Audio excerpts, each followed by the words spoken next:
Oke. Oke, halo Septia, halo Kristo. Pertama-tama, aku pengen ngucapin terima kasih ya ke kalian udah bersedia untuk ngeluangin waktu kalian untuk dapat berbagi pandangan mengenai politik kampus ini. Kebetulan di sini aku sama teman-teman itu sekelompok di sini kita ambil matkul tentang politik. Nah, mungkin kita boleh perkenalin diri dulu kali ya. Aku Syara Jesslyn dari Strategi Communication angkatan 2022. Aku Azra Haura, angkatan 2022 dari Strategi Komunikasi juga. Aku Lulu dari Strategi Communication dan angkatannya 2022. Oke, perkenalkan nama aku Josephine Brigita, aku jurusan Strategi Komunikasi angkatan 2023. Ya, halo, perkenalkan nama aku Brigita Gwinet, biasa dipanggil Gwen. Jurusan aku juga sama, Strategi Komunikasi angkatan 2023. Halo semuanya, kenalin aku Septi. Di sini aku dari Strakom juga angkatan 22. Halo semuanya, aku Kristo juga dari Strategi Communication angkatan 2023. Jadi nanti Jose dan Gwen yang akan jadi moderator di podcast kali ini. Aku, Lulu, sama Azra nanti izin off cam. Dan mereka berdua yang akan kasih Septia dan juga Kristo diskusi nanti mengenai politik ini. Selamat sore Pak Eka, pada hari ini kami akan mengadakan podcast yang bertemakan politik kampus. Perkenalkan nama saya Josephine Brigita sebagai moderator dan ada juga partner saya Brigita Gwinet. Dan hari ini juga kami ditemani dua narasumber kami yaitu Kak Septia Rosa yang merupakan mantan Ketua BEM Angkatan 15 pada tahun 2024. Dan juga ada Kristo yang pernah mendaftarkan diri sebagai anggota BEM. Dan pada hari ini kami ingin mengadakan podcast bertemakan politik kampus dan tujuan kami ingin mendengarkan dua sudut pandang antara pro dan kontra terkait tema kami yaitu politik kampus. Kita langsung mulai aja ya teman-teman. Jadi eh, kita kan temanya kan politik kampus sekarang. Nah, aku mau minta dong pandangan Kak Septia sama Kristo terkait politik kampus itu menurut kalian itu seperti apa? Dan apa sih yang pernah kalian dengar terkait politik kampus ini? Boleh dimulai siapa aja dulu? Oke, mungkin dari Kristo dulu kali. Mungkin kalau dari opini aku sendiri sih lebih ke politik kampus ini bagaimana kayak sebuah mahasiswa ataupun dosen warga dari kampus lah ya, secara resmi mereka berorganisasi dalam suatu komunitas gitu. Misalnya mahasiswa kayak BEM UM. Oke, boleh lanjut lagi aja ke Kak Septia. Boleh silakan. Oke, boleh. Sebenarnya kalau politik kampus tuh sebenarnya kurang lebih sama aja kalau secara definisi ya dengan politik commonly in political industry di Indonesia. Cuman bedanya kalau kita konteksnya emang di organisasi. Nah, cuman pengimplementasiannya itu lebih ke gimana proses demokrasi mahasiswa ini tuh bisa menentukan arah kepemimpinan yang terjadi di organisasi di UMN itu sendiri. Contohnya, sebenarnya baik banget wadah-wadah di mana kita bisa berpolitik, baik itu BEM, baik itu DKBM, maupun himpunan-himpunan yang ada di UMN itu sendiri. Nah, di situ contohnya nih, yang menurut aku paling real case-nya banget, itu di program kerjanya DKBM, itu ada namanya Pemirah, atau kepanjangannya Pemilihan Raya, yang diselenggarakan untuk memilih siapa sih ketua yang akan terpilih untuk BEM, untuk himpunannya akan memimpin uh, pemimpin-pemimpin di UMN itu sendiri. Gitu sih. Oke, boleh nih ya aku lanjut. Menurut pandangan Kak Setia sama Kristo nih, menurut kalian tuh politik kampus tuh penting atau enggak? Boleh Dari di... Kak Septi dulu. Iya, Oke, boleh. sebenarnya penting atau nggak penting menurutku itu tergantung gimana setiap orang memandang. Tapi sebagai aku sebagai anak organisasi banget itu penting banget.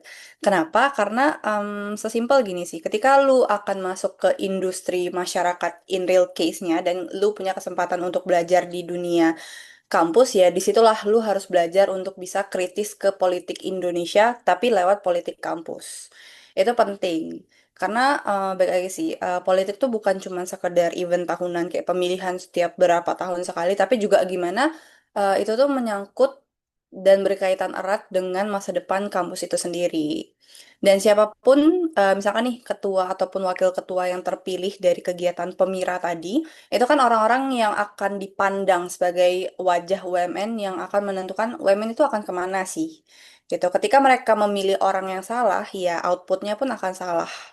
That's why penting untuk gimana kita bisa menggunakan hak-hak politik kita dengan baik, biar nama UMN pun juga jauh lebih baik lah ke depannya. Begitu. Boleh lanjut ke Kristo? Hmm, tadi pertanyaannya politik kampus itu penting apa enggak gitu ya? Iya. Ah, kalau dari sepengalaman aku yang sudah kayak aku udah mengikuti beberapa organisasi juga dan kayak memang udah coba beberapa banyak experience di berbagai organisasi yang berbeda-beda. Kalau menurut aku sih eh, untuk berpartisipasi dalam politik skill-skill yang memang tuh nggak sebenarnya tuh nggak diajarin di kampus atau di secara teori tuh sebenarnya nggak ada. Cuman kalau dari organisasi ini aku banyak banget berkembangnya kayak dari skill komunikasi, terus juga kayak bagaimana aku bisa menyuarakan pendapat dari menyalurkan kreativitas aku juga gitu. Terus bagaimana aku bisa berkontribusi untuk organisasi itu sendiri.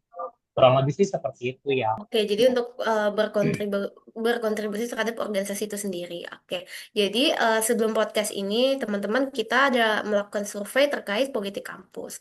Dan hasil survei yang kita lakukan pada mahasiswa UMN itu ada 57% hasilnya itu menyatakan bahwa biasa aja melihat politik kampus. Dan 24% itu tertarik dan 14% itu sama sekali tidak tertarik. Dan 5% itu sangat tertarik. Sama, aku mau tanya nih menurut kalian ya, apa faktor utama yang mempengaruhi tingkat ketertarikan mahasiswa terhadap politik kampus seperti contohnya BEM atau organisasi lain? Menurut kalian seperti apa guys? Oke, mungkin dari aku dulu ya. Faktor. Sebenarnya banyak hal sih, cuman kalau misalkan dispesifikasiin, aku akan menjawab adalah sesimpel tujuan dari perkuliahan itu adalah untuk para mahasiswa belajar, menuntut akademiknya mereka dan bisa lulus dengan IPK yang baik dan mendapatkan prospek kerja yang baik juga. Nah, hal-hal itu yang menjadi fokus mereka di kampus dan politik kampus itu adalah bahasanya ilmu sampingan yang opsional untuk kalian ambil atau enggak. Jadi kalau misalkan organisasi di UMN, terutama BEM ya. Menurutku BEM itu sendiri kan punya banyak program kerja ya, cuman somehow memang yang dipandang itu adalah ya udah kepanitiaan ataupun kegiatan-kegiatannya aja tanpa memandang oh ini adalah bagian dari BEM. Nah, sehingga exposure dari BEM itu sendiri tuh masih kurang terasa sih menurut aku pribadi. Nah, itu yang secara nggak langsung manfaat apa yang bisa mereka dapat, terus hal-hal positif apa aja yang ketika mereka ikutin tuh akan oh ternyata kayak gini loh impactnya ke dunia ke depannya tuh kayak gini, hal-hal itu yang nggak bisa mereka imajinasiin sih somehow, jadi yang itu yang membuat mereka jadi tidak tertarik sama dunia politik kampus, padahal sebenarnya dunia politik kampus tuh sangat amat menarik ya menurut aku, kayak oke, gue bisa belajar gimana berardu argumen dengan orang-orang, terutama selama masa kampanye paslon kemarin, aku kayak argumen nih sama kompetitor aku. Dan insight-insight dan jawaban mereka tuh bener-bener memberikan aku insight, oh ternyata gini ya, gambaran politik kampus tuh begini. Sebenarnya masih as long masih di lingkup yang masih sehat, itu nggak apa-apa. Tapi intinya jangan sampai masuk ke dunia politik yang tidak sehat, begitu. Aku ada pertanyaan khusus untuk tim kontra yaitu Kristo. Kan kamu pernah mendaftar sebagai anggota BEM nih.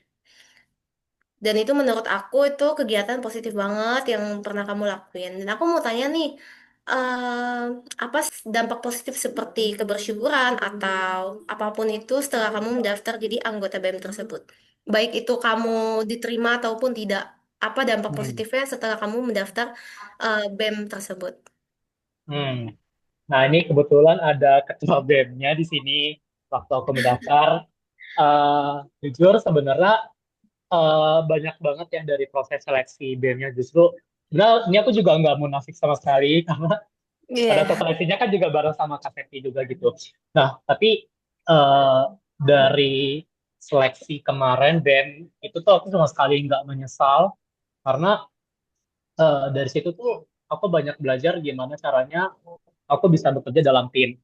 Terus gimana caranya aku bisa mendengarkan pendapat dari sama aku juga, bagaimana aku bisa berdinamika bareng teman-teman aku, meskipun kita semua di situ malah lagi kompetisi gitu ya. Cuman aku kayak nggak merasakan seleksi itu tuh lagi kompetisi gitu. Justru aku malah kayak, oh, aku jadi tahu nih gimana caranya proses pengajuan kalau mau pinjam ruangan atau mau pengen eh, apa ya kayak proses perizinan gitu ke kampus. Terus dari situ aku juga jadi tahu gimana caranya buat acara di kampus. Hal-hal yang aku nggak tahu sebelumnya tuh malah gara-gara itu tuh gara-gara proses seleksi itu tuh aku jadi tahu gitu. Bahkan pun kalau nggak keterima di BEM pun aku jadiin bekal untuk di dunia kerja aku nanti gitu. Skill-skill negosiasi dengan orang, terus skill dari teamwork juga gitu. Itu sih yang memang benar pelajari banget dari seleksi band juga gitu. Oke, Kristo. Tadi tuh kegiatannya positif banget ya. Yang kamu dapat juga positif tadi setelah aku dengar-dengar. Nah, kan kayak yang tadi kita udah bahas di awal kan kalau misalnya apa namanya? Kak Septia ini kan berarti tim pro terus Kristo kan kontra. Nah, aku juga punya pertanyaan khusus Kak Septia nih.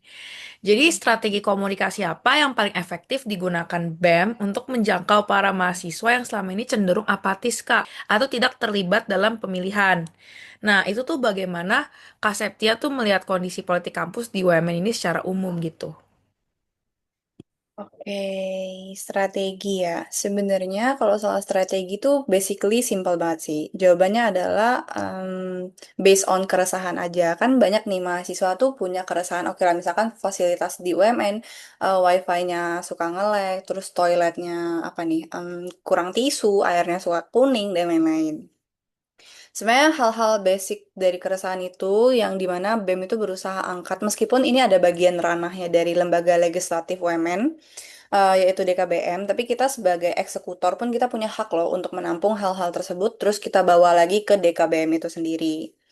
Nah, jadi setiap kali ada keresahan itu, itulah yang aku bawa juga dalam visi misi aku, di mana setiap pendekatan yang kita usahakan dalam kegiatan-kegiatan kita tuh harus berbasis pada hal nyata lah, intinya kayak gitu.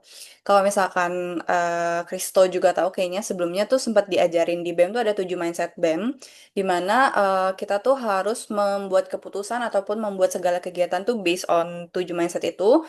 Yang pertama ada masalah, penyebab masalah, terus juga ada solusi, terus ada konsep, terus ada teknisnya gimana, dan juga terakhir tuh ada dampak, di mana dampaknya tuh harus ada internal dan juga eksternal. Nah, itu yang menjadi pertimbangan dalam setiap hal yang kita lakukan.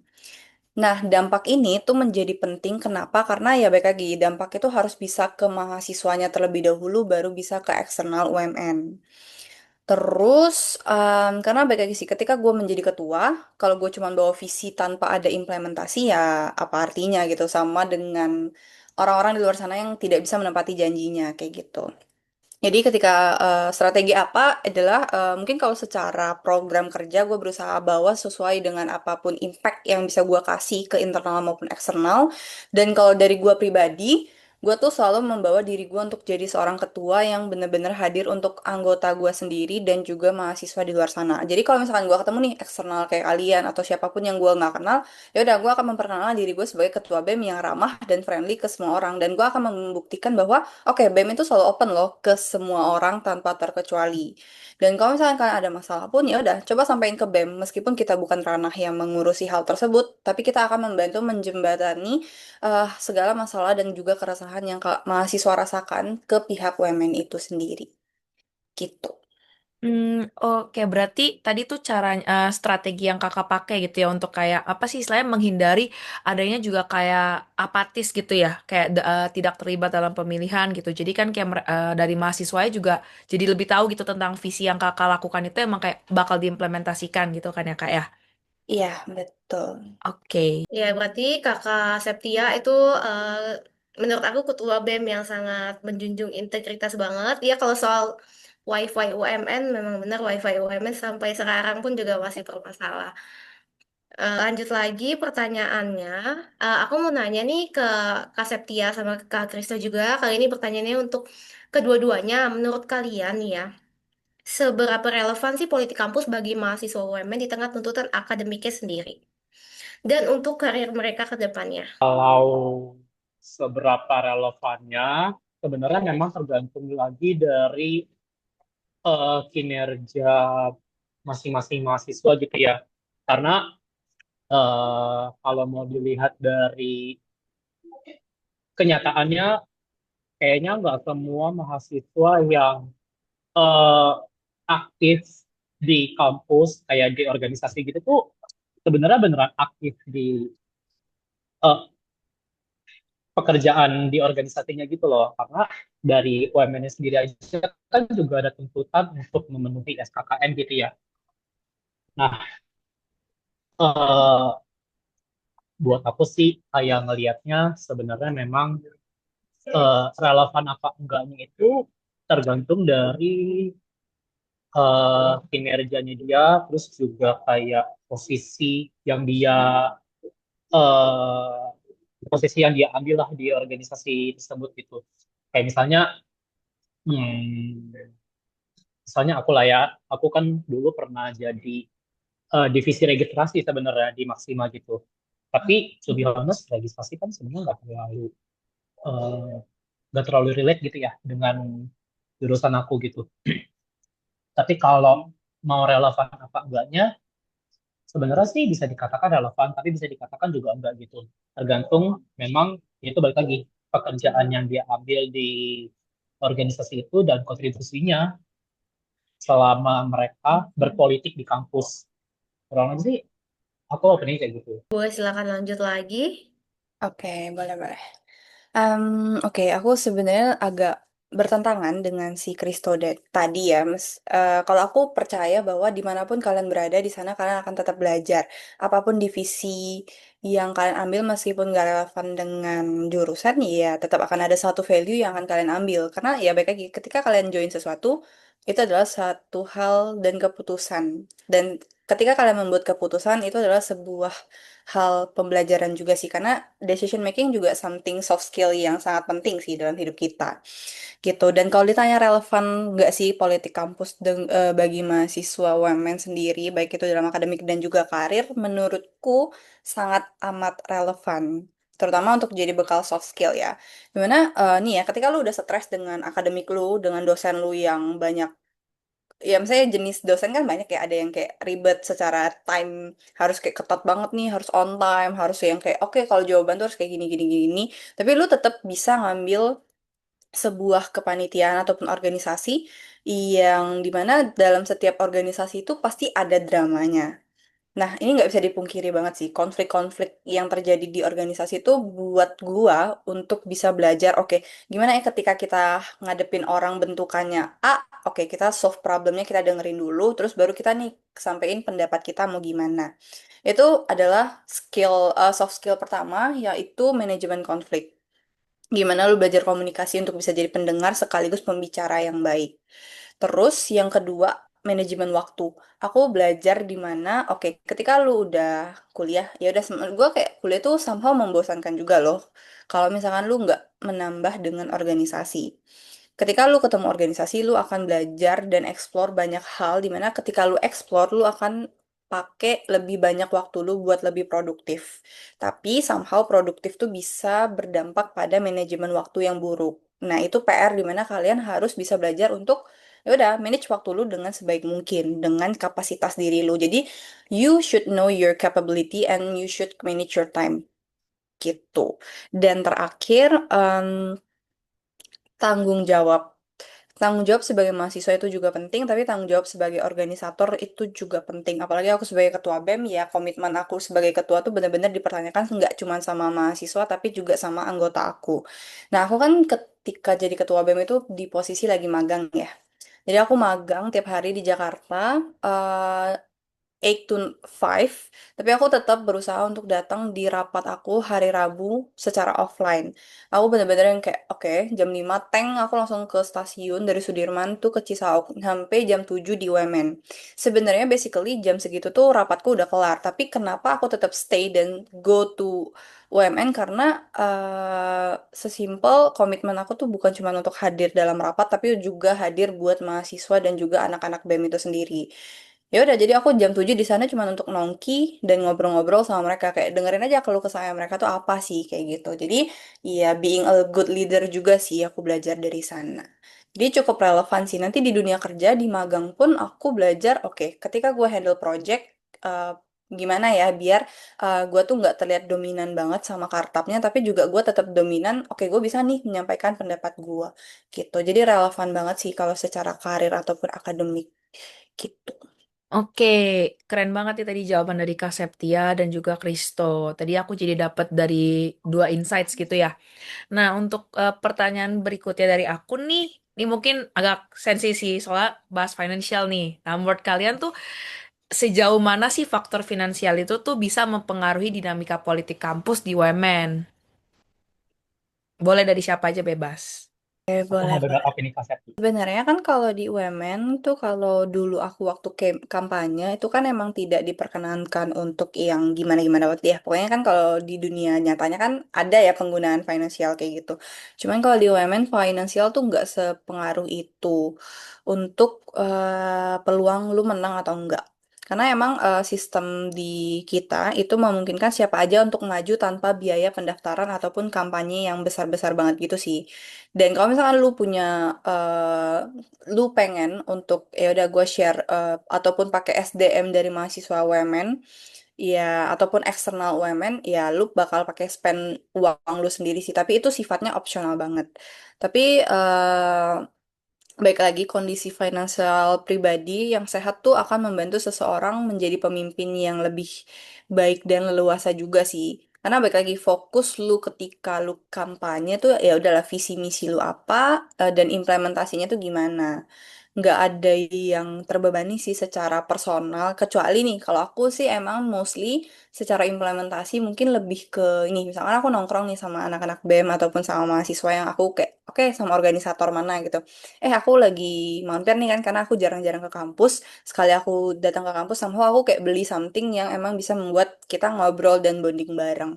Tapi itu lebih ke keinginan pribadi sih. Tapi kalau untuk keperluan secara profesionalitas di bidang organisasi ataupun politik itu nggak ada sih.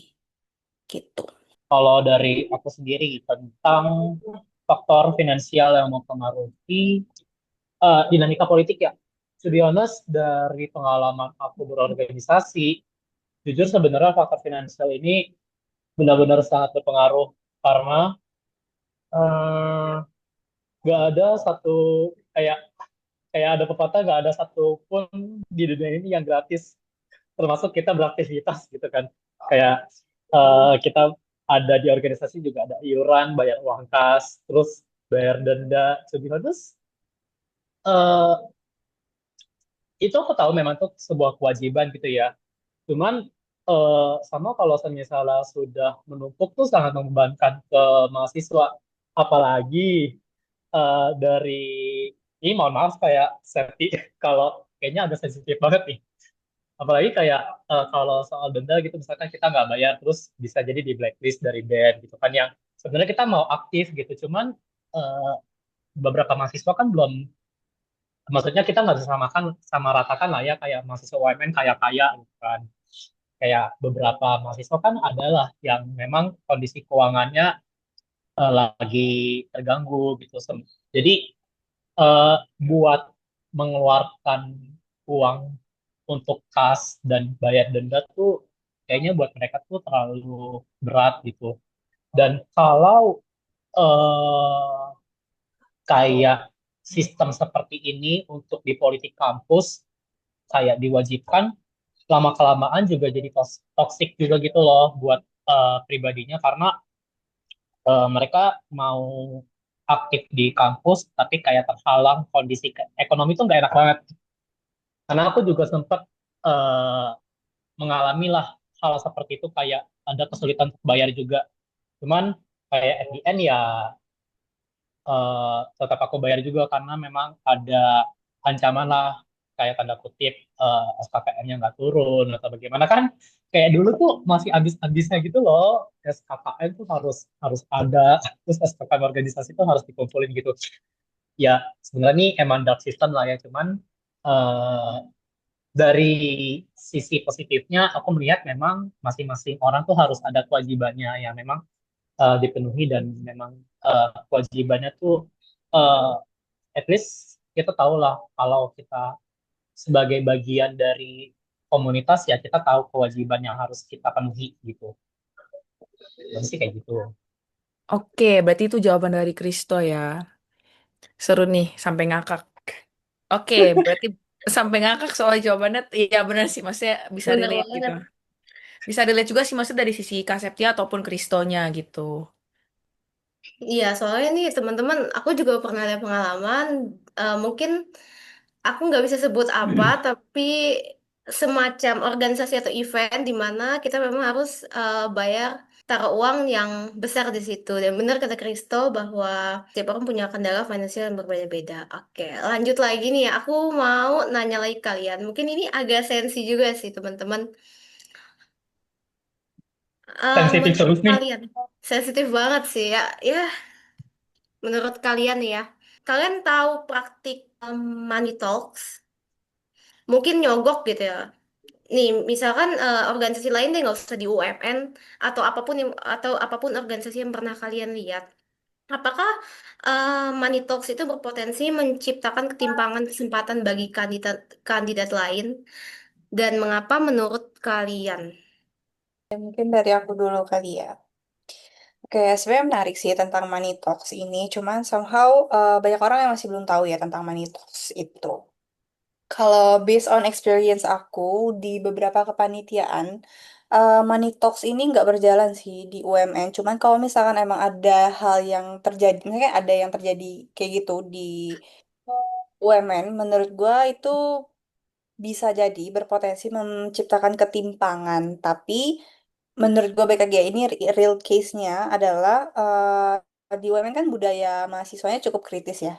Jadi menurut gue ketika lu melakukan money talks ya itu akan membantu lu untuk lebih terlihat aja. Tapi secara penilaian tetap kita akan melihat rekam jejak dan kepercayaan orang-orang sekitar lu. Misalkan nih, Kristo, sesimpel lu daftar BEM. Kalau lu ingat juga, kita tuh punya indikator penilaian bahwa kita tuh menilai kandidat anggota BEM tuh based on 360 derajat atau kayak dari segala sisi lah intinya kayak gitu. Bukan cuma berdasarkan apa yang lu lakuin selama seleksi, tapi kita juga dengerin POV dari teman-teman sekitar lu. Itu yang kita lakukan. That's why kalau misalkan lu mau melakukan money talks atau apapun, ini just example ya, bukan berarti dia melakukan gitu. Jadi kalau misalkan kalian melakukan money talks, ya itu cuman buat gue kayak oke lu ada ya ternyata kayak gitu. Bukan berarti kayak oh lu oke gitu. Jadi money talks itu menurut gue memunculkan ketimpangan, iya berpotensi, tapi tidak akan menjamin bahwa lu akan benar-benar bisa join dalam suatu hal yang emang pengen lu join aja sih. Gitu.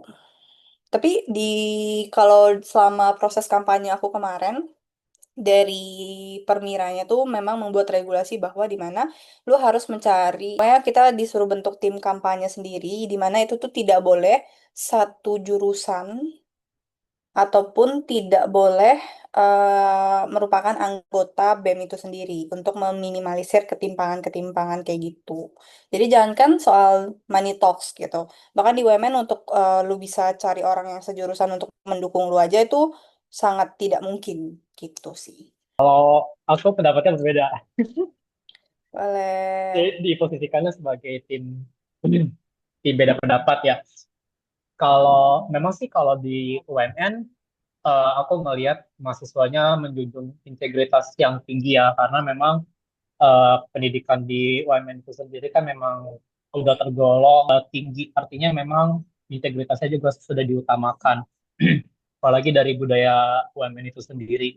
Cuman aku kayak beberapa kali ngeliat di kampus lain ya, aku mungkin ngambil contoh dari kampus lain, untuk money talks ini sendiri tuh sebenarnya sangat-sangat berpotensi menciptakan ketimpangan, tapi sebenarnya tuh nggak sebesar itu karena money talks itu sendiri sebenarnya kayak dia tuh nggak secara langsung untuk sebuah kampanye yang misalnya dia menggunakan uang untuk pendekatan sama orang-orang, misalkan ketika nongkrong gitu kan, atau mau mendapatkan teman. Kemudian dari situ tuh udah contoh money talks itu sendiri gitu. Soalnya nih, aku pengen ikut band, calon band gitu. Terus untuk buat dapat supporter dari teman-teman yang lintas jurusan kan aku harus eh, melalui pendekatan dulu kan, nongkrong bareng misalnya. Terus misalnya aku pernah berbuat baik kayak nolong dia, kayak atau traktir dia gitu kan. Tapi itu sebenarnya bukan dalam tanda kutip tujuannya untuk menyuap gitu ya, tapi untuk melakukan pendekatan aja itu menurut aku udah termasuk dalam manifest itu sendiri sih.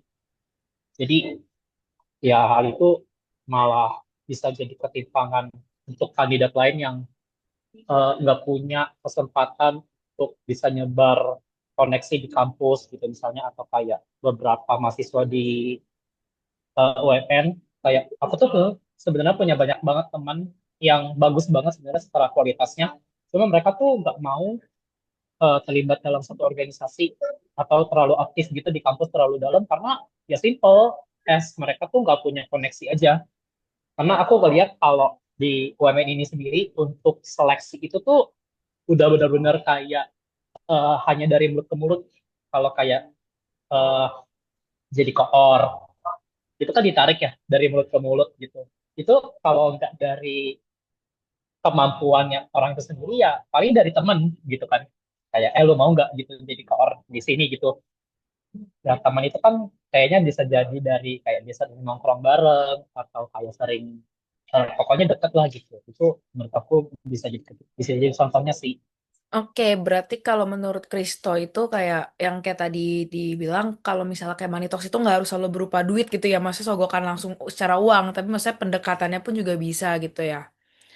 Di UMN ini kalau aku boleh tanya lebih detail lagi nih dari Kak Septia kan sama Kristo berarti kan dulu daftar buat gabung BM itu bareng kan ya.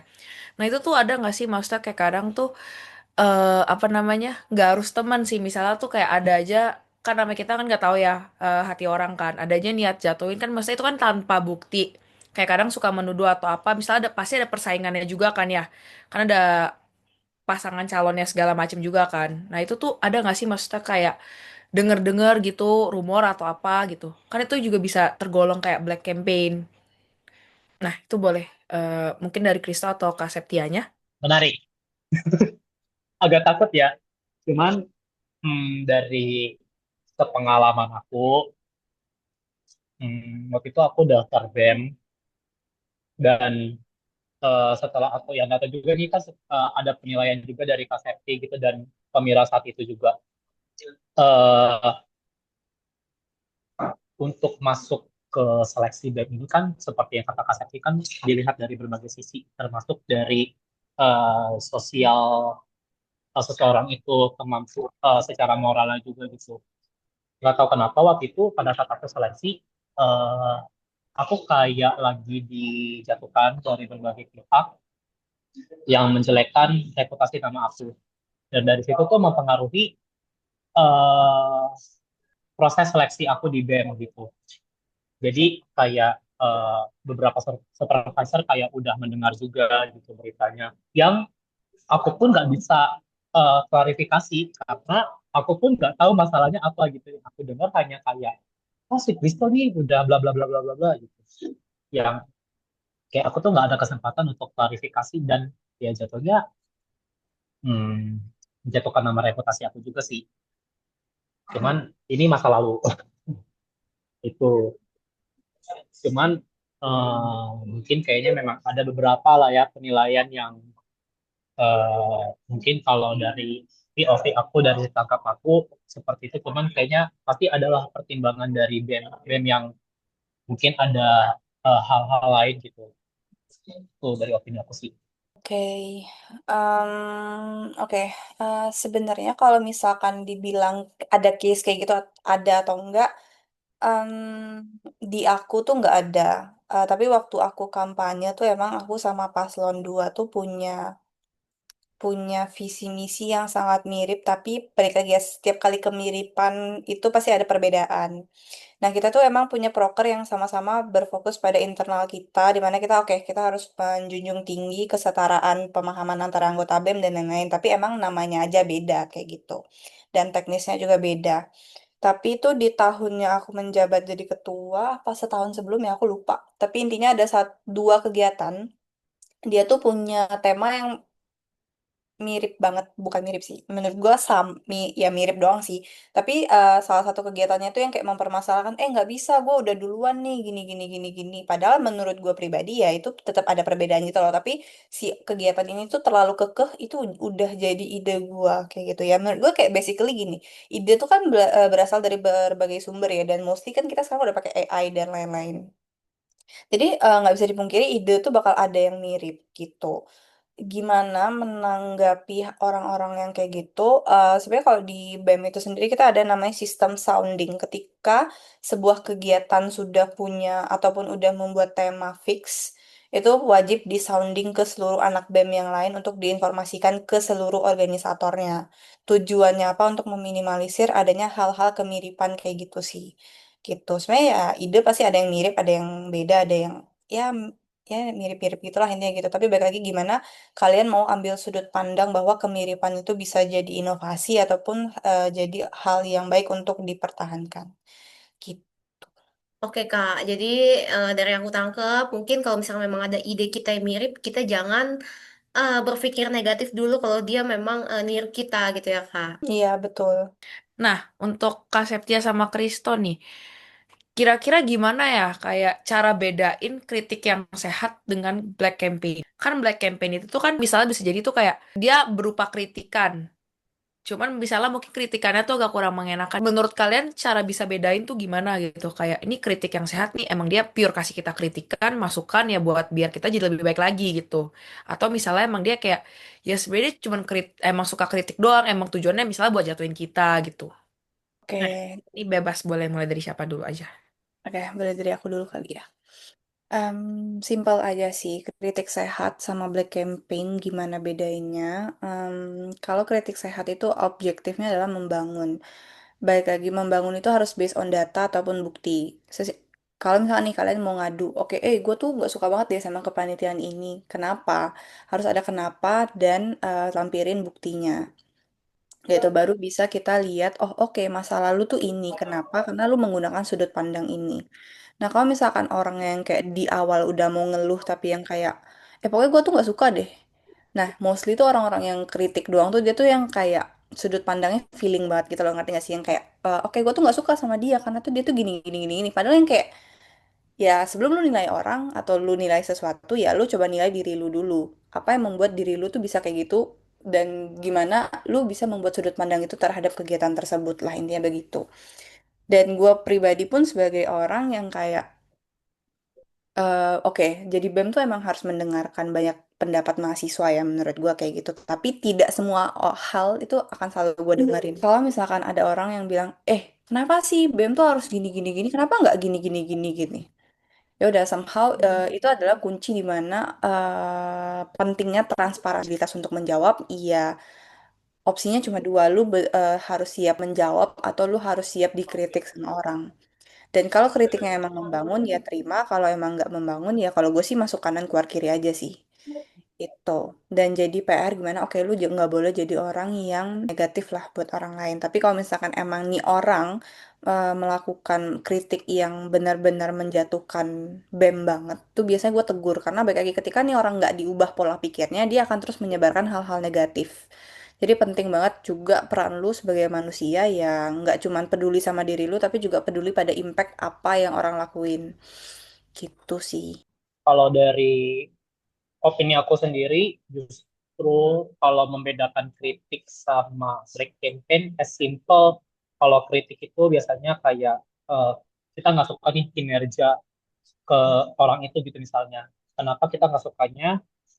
Mungkin misalnya kayak orangnya suka hilang-hilangan gitu misalnya. Atau mungkin ini orang kok kinerjanya nggak maksimal ya di organisasi gitu. Kok kayaknya ketika gue kerja sama-sama dia tuh kayaknya menghambat terus ya gitu dalam proses keberlangsungannya gitu. Itu kritik. Tapi kalau black campaign kayaknya lebih ke biasanya bahasnya personal ya, kayak bisa nggak cocok dengan kepribadiannya atau mungkin kayak menjatuhkannya dalam tanda kutip di belakangnya gitu kan. Terus mungkin membahas hal rumor-rumor yang gitu kan yang sebenarnya dia belum verified apakah itu benar apa enggak gitu. Itu black campaign karena rumor yang nggak berdasar itu kan jadinya kan kayaknya udah menjatuhkan ya. Itu black campaign sih. Kalau kritik lebih ke kinerjanya aja. Harusnya sih begitu ya. Ini benar-benar untuk menutup ya. Jadi, menurut kalian, bagaimana masa depan politik kampus UMN seharusnya dibangun? Dari aku dulu kali ya. Kalau masa depan politik kampus sendiri, jujur udah mulai diterapkan dari sekarang. Melihat semua mahasiswa itu udah terbuka dan boleh untuk ikut berpartisipasi aktif di sebuah organisasi. Cuma mungkin kayak masukan aku aja sih, kalau boleh saran dan untuk kedepannya harapan aku mungkin udah nggak ada nih ordal-ordal yang masuk ke organisasi gitu. Beberapa organisasi ini tuh untuk seleksi itu tuh ada yang ordal karena alasannya tuh hanya karena dekat gitu loh. Belum tentu nih orang tuh benar-benar berkompeten dalam bidangnya yang dia lamar.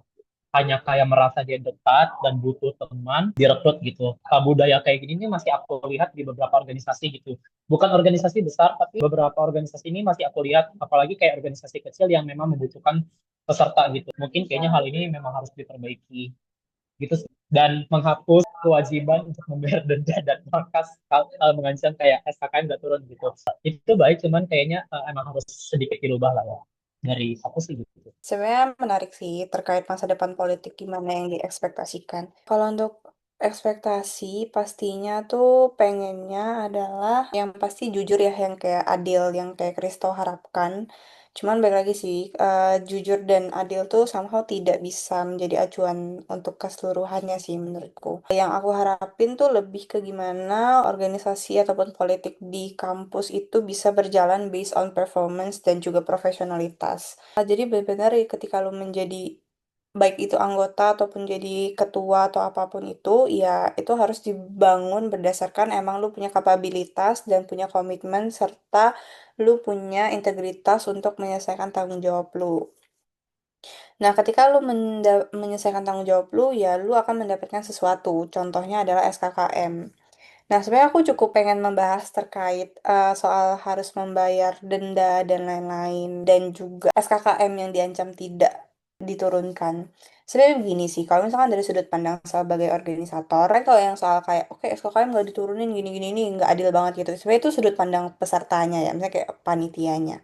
Tapi kalau misalkan kalian jadi seorang BPH ataupun jadi ketua, kalian akan melihat sudut pandang yang lain bahwa ketika kalian melakukan sesuatu ya kalian namanya kewajiban gitu. Ada kewajiban-kewajiban yang harus kalian penuhi dan ketika kalian udah memenuhi kewajiban kalian, kalian akan mendapatkan hak-hak kalian lah kayak gitu.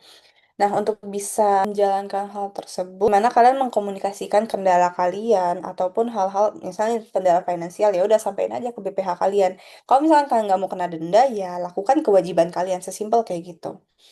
Dan itu yang akan kalian jalankan nanti di dunia kerja sih. Kalau sesimpel uang kas aja kalian tidak bisa manage ataupun denda-denda itu kalian ciptakan atas kesalahan kalian, it's not part of our fault untuk mengadakan denda tersebut menurut aku ya. Tapi ya baik lagi denda yang berlebihan juga adalah sesuatu hal yang ini kayak penyalahgunaan kekuasaan sih gitu. Makanya somehow ada kepanitiaan yang emang membatasi. Oke, kalau misalkan dia udah sampai sekian ratus ribu, ya udah dendanya kita maksimalkan ya gitu. Jadi nggak ada ya penambahan lebih dari itu gitu.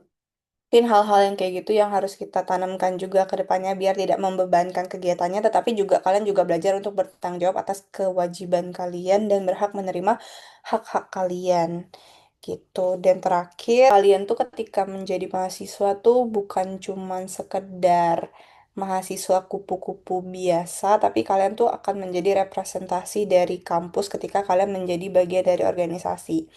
Sesimpel lu jadi BEM, himpunan, DKBM, dan lain-lain, nama kalian tuh bukan cuma nama kalian, tapi juga nama organisasi kalian dan juga kampus kalian.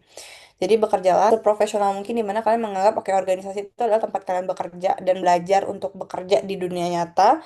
Dan ketika kalian udah bisa belajar bekerja dengan baik di organisasi, maka kalian akan belajar jadi orang yang lebih baik di dunia kerja kalian nanti. Gitu. Jadi kerja secara maksimal tuh bukan cuma formalitas gitu sih. Buat SKKM tapi untuk diri kalian juga. Gitu. Jadi akan ada something output plus positif yang kalian ambil. Gitu. Makasih banyak ya untuk Kak Septia juga sama Kristo juga karena udah meluangkan waktunya. Walaupun malam-malam gini mungkin waktunya kalian makan malam juga. Minta Jika maaf ada karena nih kesalahan kata yang mungkin disengaja maupun tidak disengaja.